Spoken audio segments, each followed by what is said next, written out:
Hello, and welcome back to the Shou, reading Harry Potter and the Natural20, Chapter 7, The Potions Master.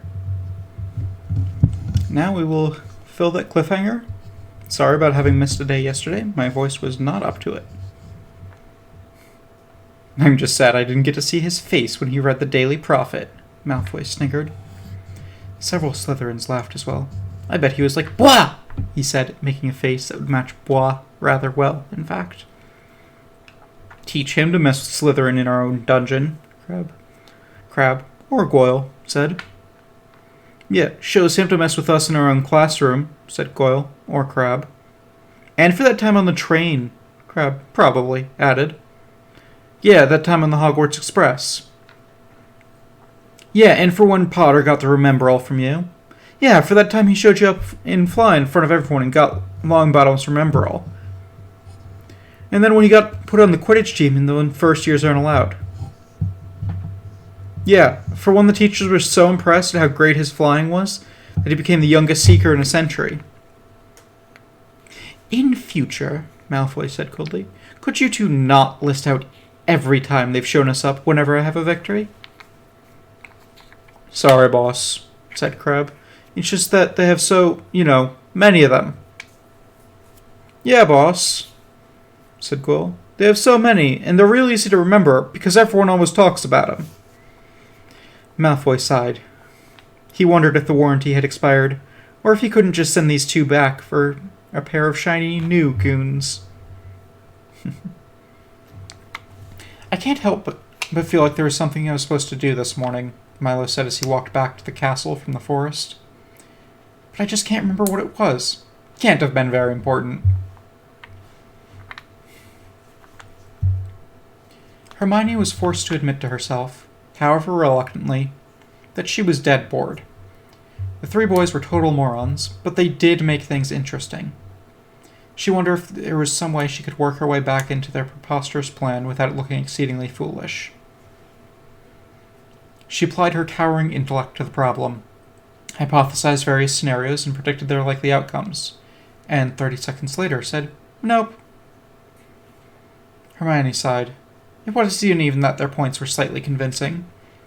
It was just that it was sort of fun, in a dark way, to imagine that you-know-who really was returning, that he was after the stone, and Snape was a dark wizard. But I can't go back on my position, she reminded herself, or I'll look like an idiot. Yes, but just think, she countered. What if it is true? What if Snape is trying to get the stone for you-know-who? Shouldn't I be helping to put a stop to this? If it is, Dumbledore would know and he would do something. He's the only one you-know-who was ever afraid of, after all. But Dumbledore is just one person, the other side of her argued.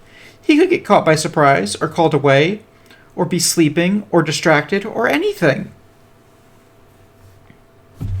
But if Dumbledore isn't enough, how could I possibly help? I'm barely 12. Isn't that what everyone said in the last war? She questioned herself. Did they just say, I'm only a dressmaker, Dumbledore will take care of it, and in any case my marks in defense against the dark arts were rubbish, and nobody did anything?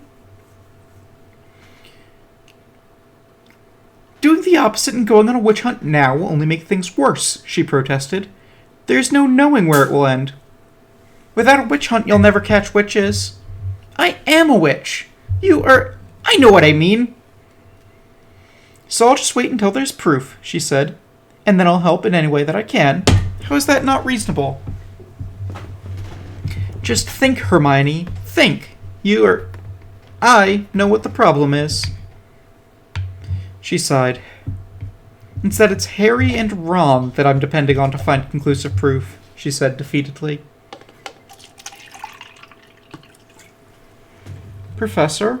Harry asked the ghost of Professor Binns politely. Ron and I were wondering if you could help us in a little independent research. Research? My help? Independent? Why, I'd be delighted, the ghost said. Would you believe that in all my years of teaching, no student has ever asked me that? What is it that you need to know? Nicholas Flamel, Ron said. He just seemed like a dynamic and interesting, historically significant, Harry added. Yeah. Historically significant, dynamic, interesting, historical figure, Ron finished lamely.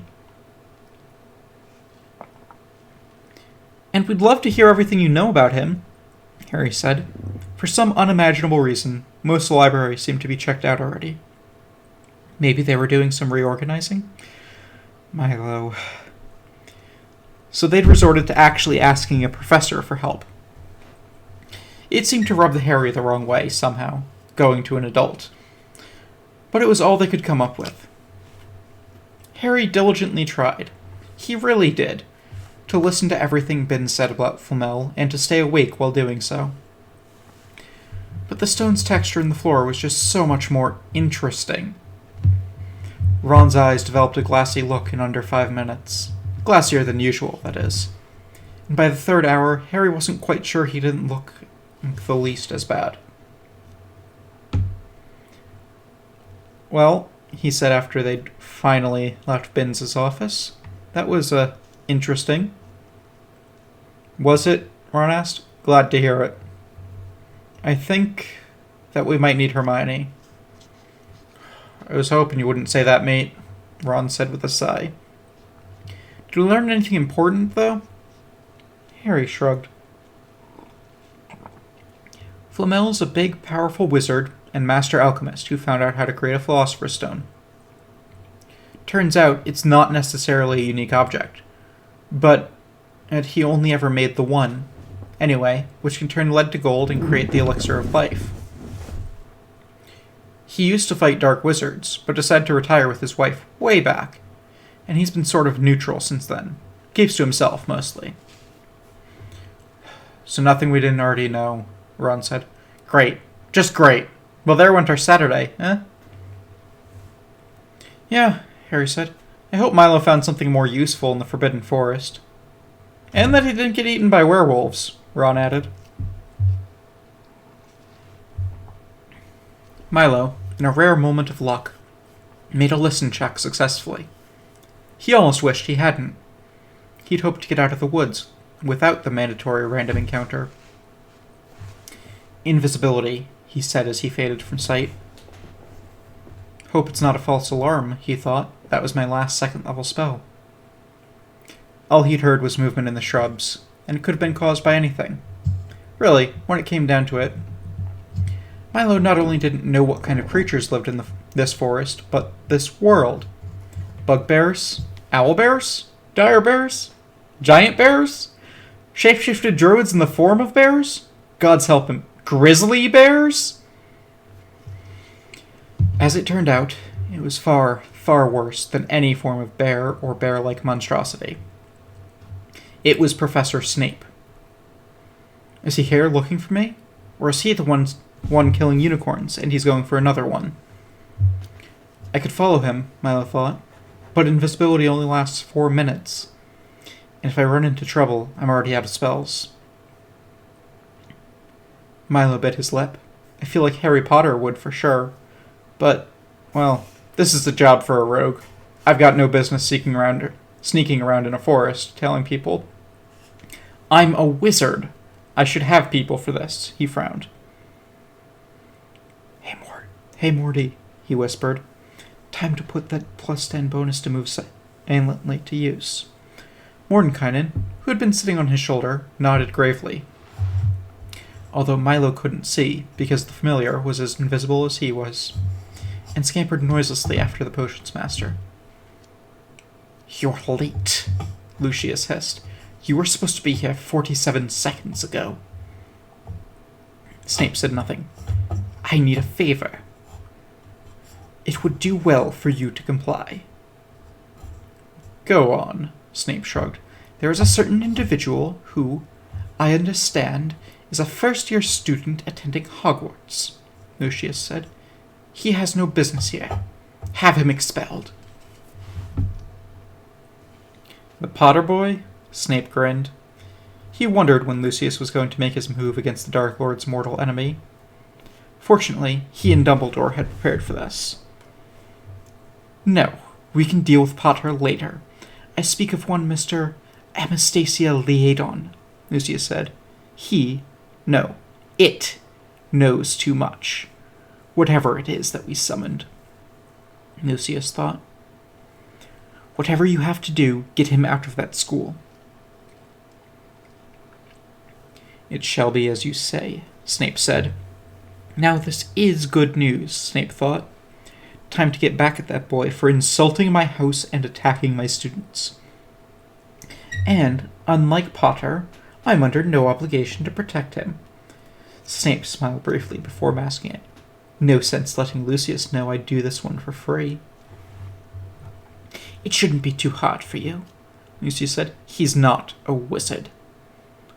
I doubt he's even human. We may have accidentally created some sort of homunculus, an artificial human.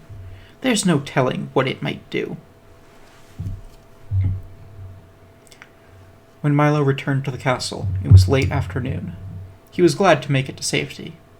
Not because he thought he was really in any mortal danger after what he discovered in the forest, but because without any powerful spells, he was as good as useless if another plot hook appeared. What he had to do was find Harry. He had a right to know about Milo's discovery. It directly affected the boy who lived, after all. Milo. Milo heard a familiar voice from behind him. Might I have a word with you? Sure, Milo said. What's up, Professor? Enjoying the sun, I see? Quirrell asked. It was sunny? Milo asked.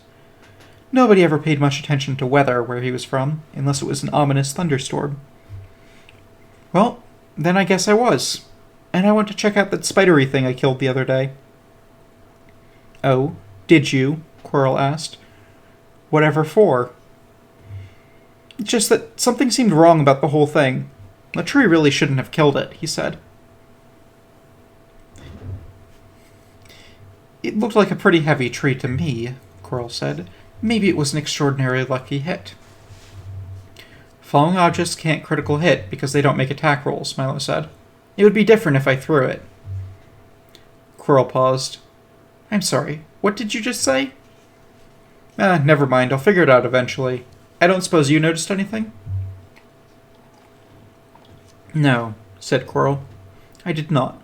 Although, just a moment ago, I did see the potions master heading into the forest. Quirrell looked Milo directly in the eye when he did, as if expecting something. Oh, did you? Milo said. Wonder what he was doing. Gathering rare potions ingredients or something? Probably. Yeah, totally that.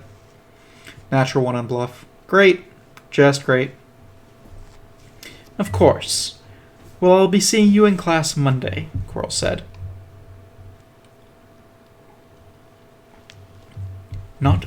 Not a wizard? Snape mused. What could that possibly mean? How could he be in Hogwarts and not be a wizard? I'll have to keep a closer eye on him in class. Snape's breath caught. The only reason Lucius would have an interest in him is if the boy's tale were true, he thought. So, impossible as it seems, he really is from another world. Snape was caught in a dilemma. If he refused to do as Lucius asked, it would blow his cover with the Death Eaters, and his position there would be necessary in the next war. And though he tried to keep it from influencing his decision, he did want to get his revenge with Milo for accidentally blinding his students.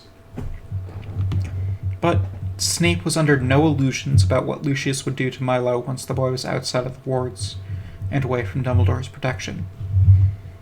The Snape that everyone knew, the pawn of Lucius, would comply. If he didn't, it would confirm any suspicions Lucius would have had about him being a double agent.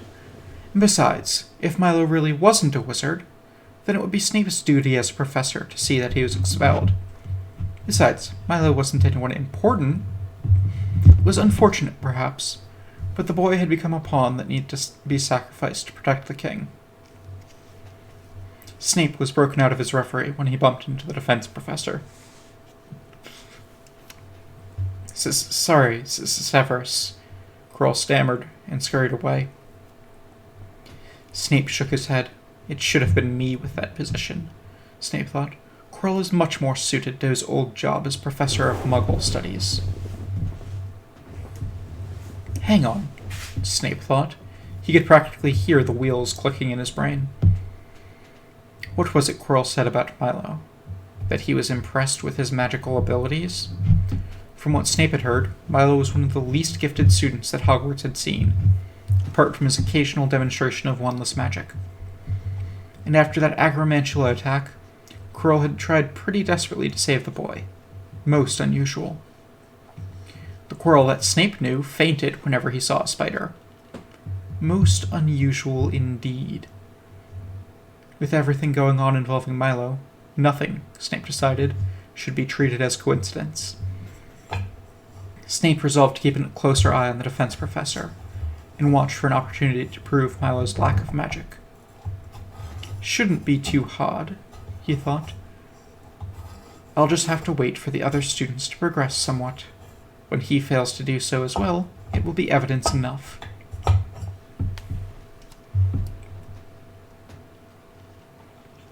Sometimes I'm so clever I outsmart myself, Milo thought bitterly. This is one of those times.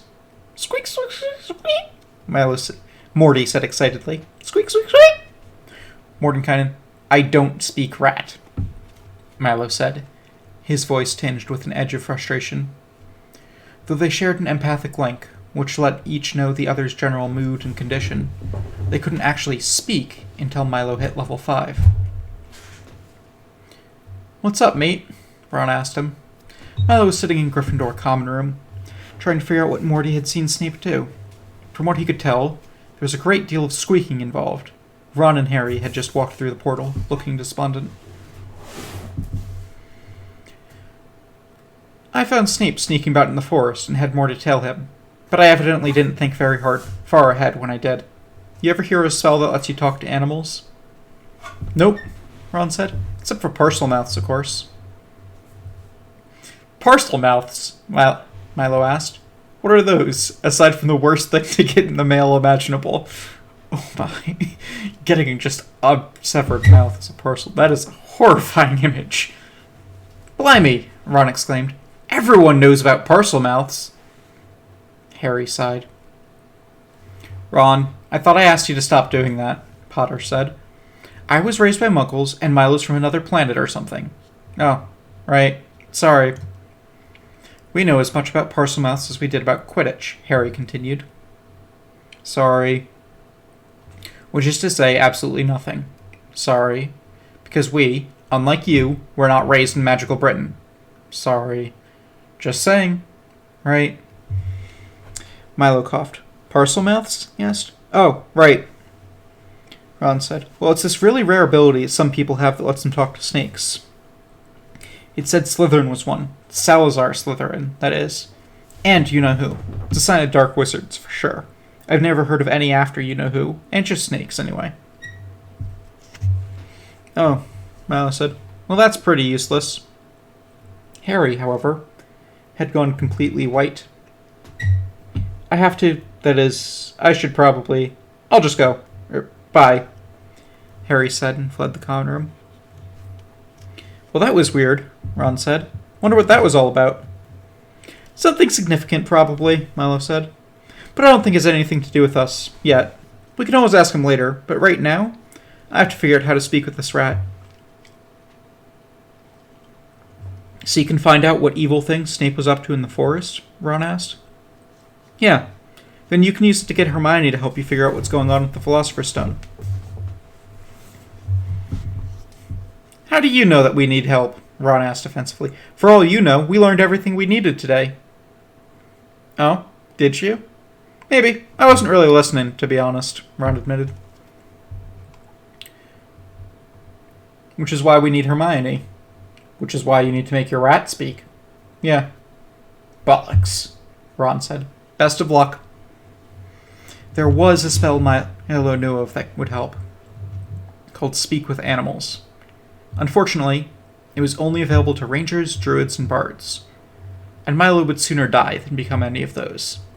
If he could get his hands on a gnome, a proper gnome, not one of those garden gnomes that Ron kept complaining about, then maybe they could help. because they could speak with animals a few times a day.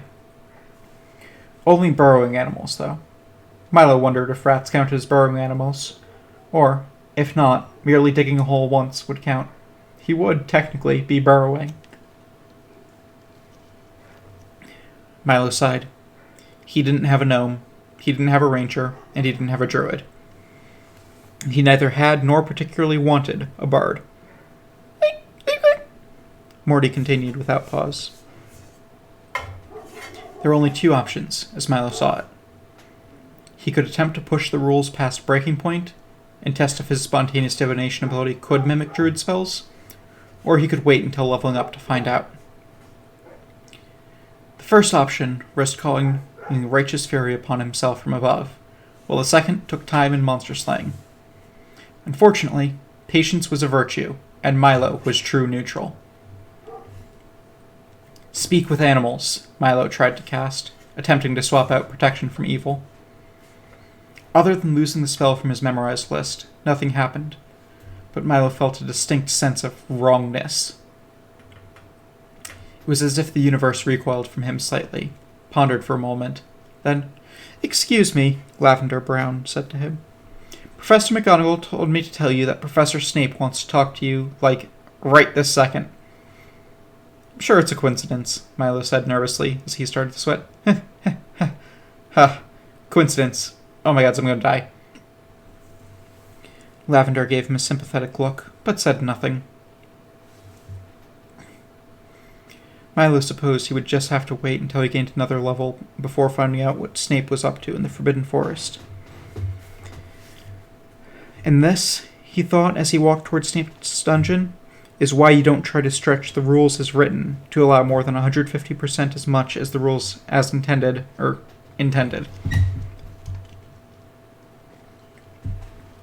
I just hope I'll have the opportunity to live long enough to learn from my mistake. Milo knocked on the heavy wooden door to Snape's office, which created a surprisingly loud echo. "Enter," a voice said sternly from the other side of the door.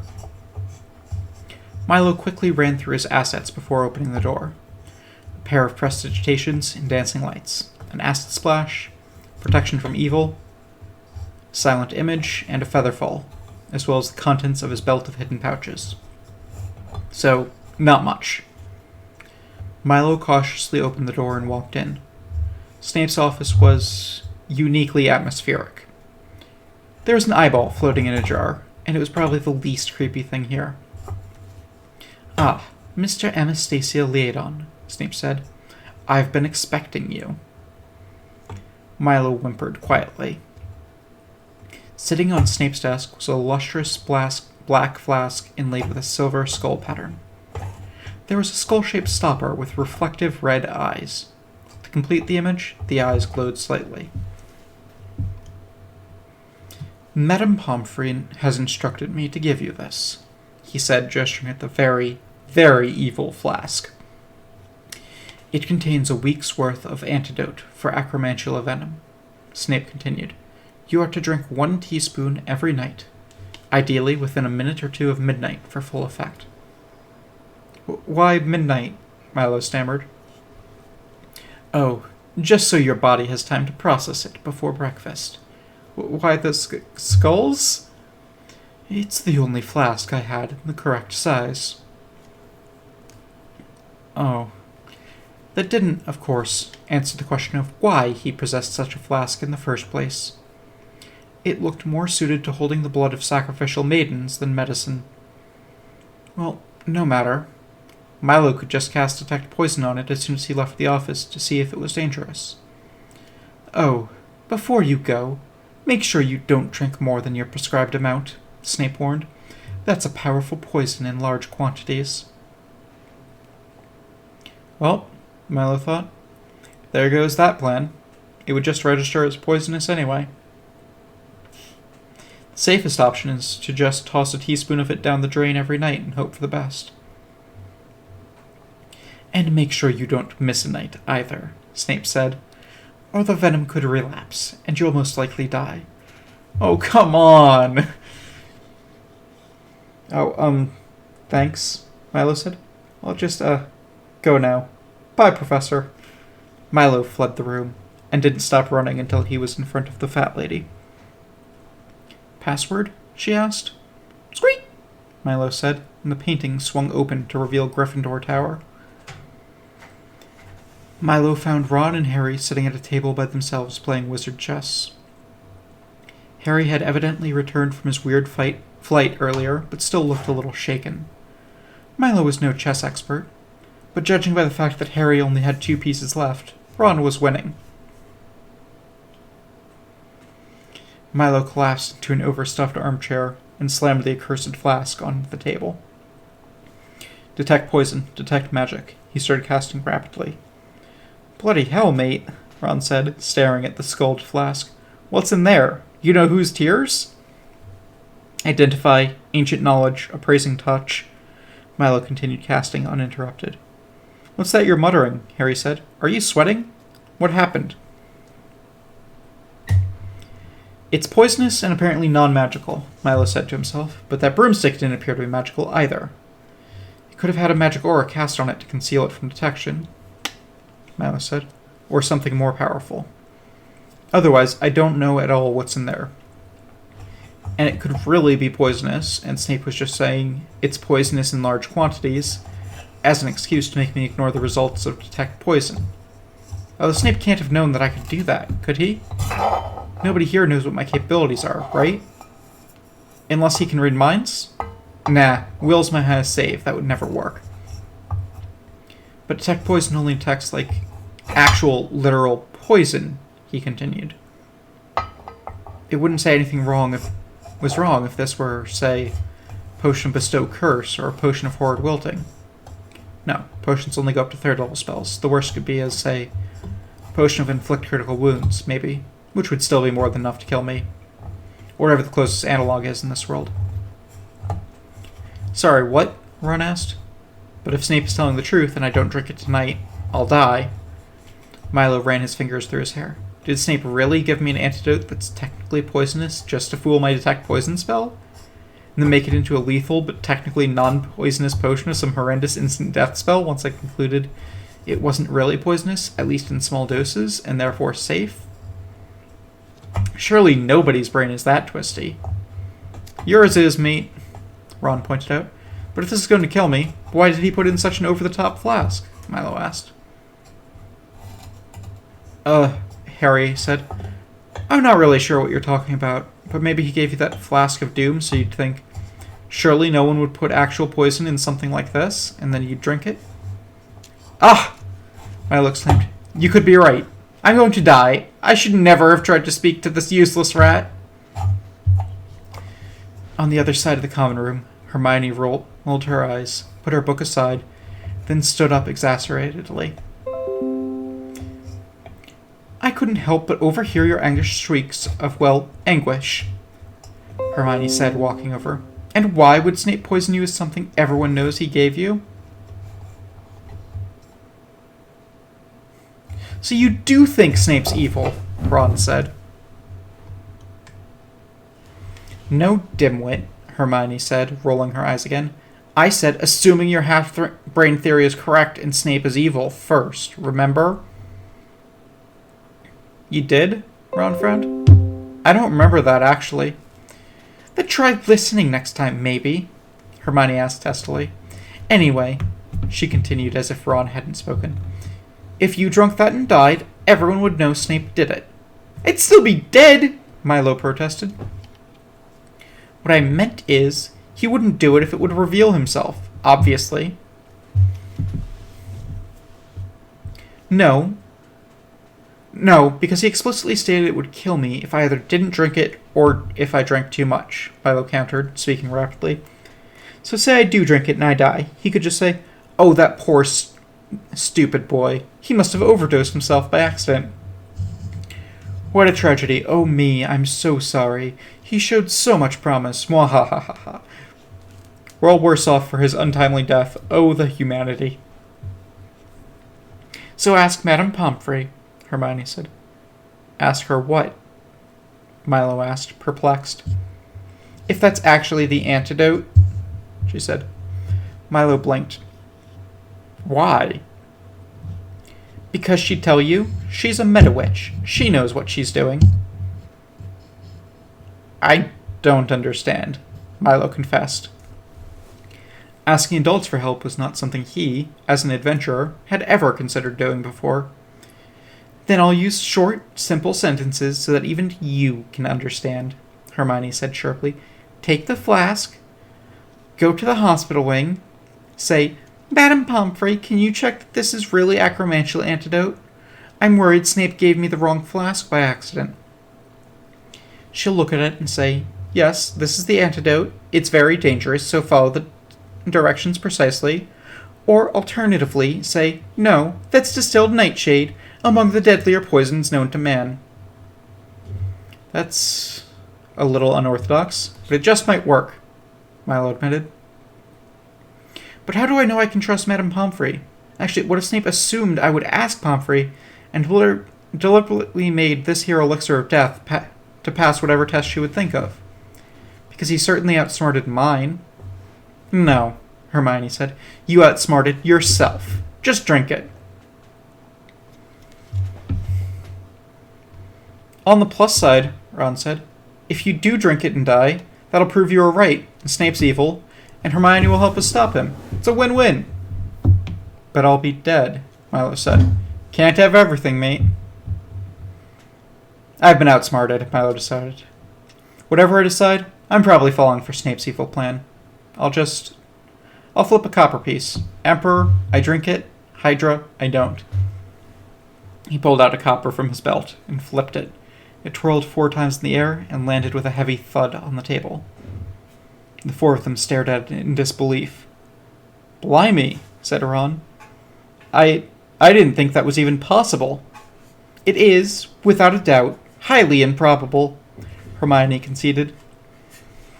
The coin was sitting on the heavy wooden table, balanced perfectly on its edge.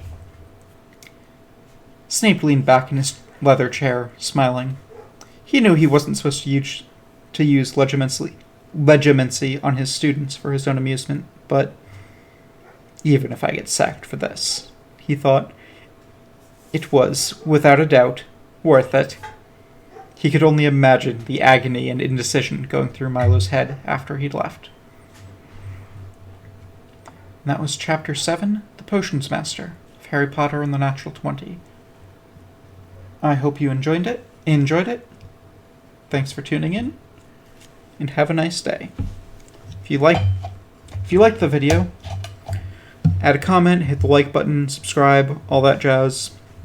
Apparently saying it adds greater is real important for metrics and helps other people find the channel way more easily. Anyway, thank you everyone for watching, and this is the Shou signing out. Have a good night. Bye-bye.